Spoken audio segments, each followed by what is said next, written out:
Welcome to Pennsylvania in Focus. I'm Anthony Hennon. Today we're discussing Pennsylvania Governor Josh Shapiro and whether he may get a bump up to a federal position. Joining me today is the Center Square's Pennsylvania editor, Kristen Smith. Kristen, where are we on Josh Shapiro and rumors of him being potentially the vice presidential candidate? So we're still in the rumor phase, although he is reportedly on a short list of candidates to be Kamala Harris's running mate. He's on there with North Carolina Governor Roy Cooper, Arizona Senator Mark Kelly. There's a few others, but they're generally accepted as like the three most interesting of her choices.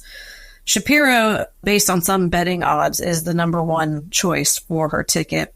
That would be a very interesting signal from a lot of angles. It would make sense that she would choose Pennsylvania's governor, given how popular he is here, how he brings together a lot of voting blocks that she would need to win in Pennsylvania, and based on the fact that Pennsylvania is a very important part of her electoral victory. It's her path to 270, if you will. So, do we have a sense of when we'll get a final answer here? Is the Harris camp giving a deadline for when she'll choose? Where does this leave us? So we don't have an official deadline. Reading the tea leaves, it should be relatively soon, within the next few days to a week, certainly before the Democratic National Convention next month. Given the events of the last 2 weeks and how quickly Harris came to be the party's presumptive nominee, it's likely that her choice of vice president the announcement at least, will not follow the traditional line that has happened in years past. That being said, with Trump's choice of J.D. Vance, we didn't find that out until the first day of the Republican National Convention. So certainly, I think voters have a much stronger appetite to know Kamala's choice sooner rather than later. For Shapiro's part, he's being really cagey, not unlike the other names on the short list, but when asked directly, he'll say that he'll do anything to help Kamala Harris win, but it's ultimately her choice.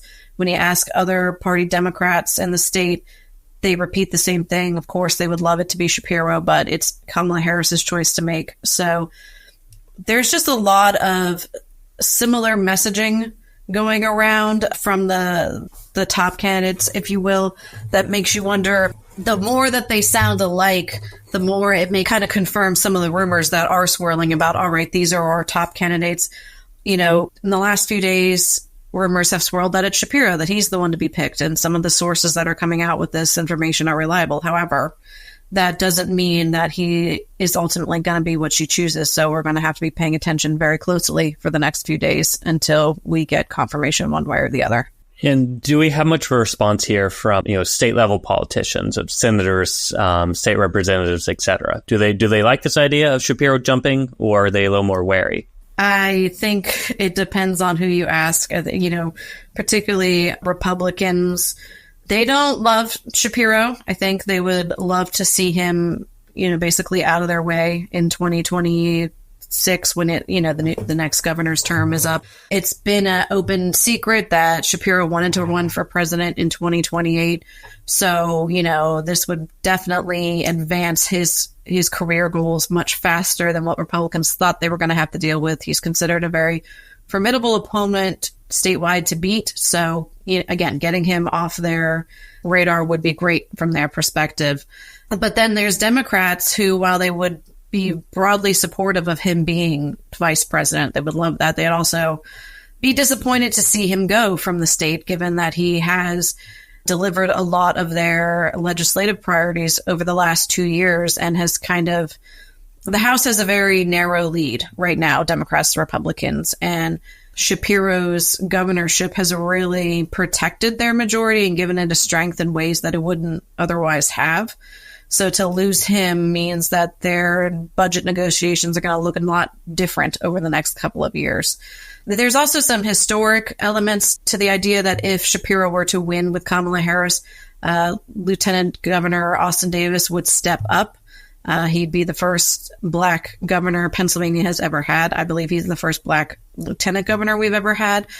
So it would be a lot of monumental shift. It would have a lot of symbolic relevance as well as political strategy there. It would be a very interesting development as far as state politics go. Well, I suppose we'll wait and see, and hopefully we'll find out soon. Kristen, thanks for joining us today.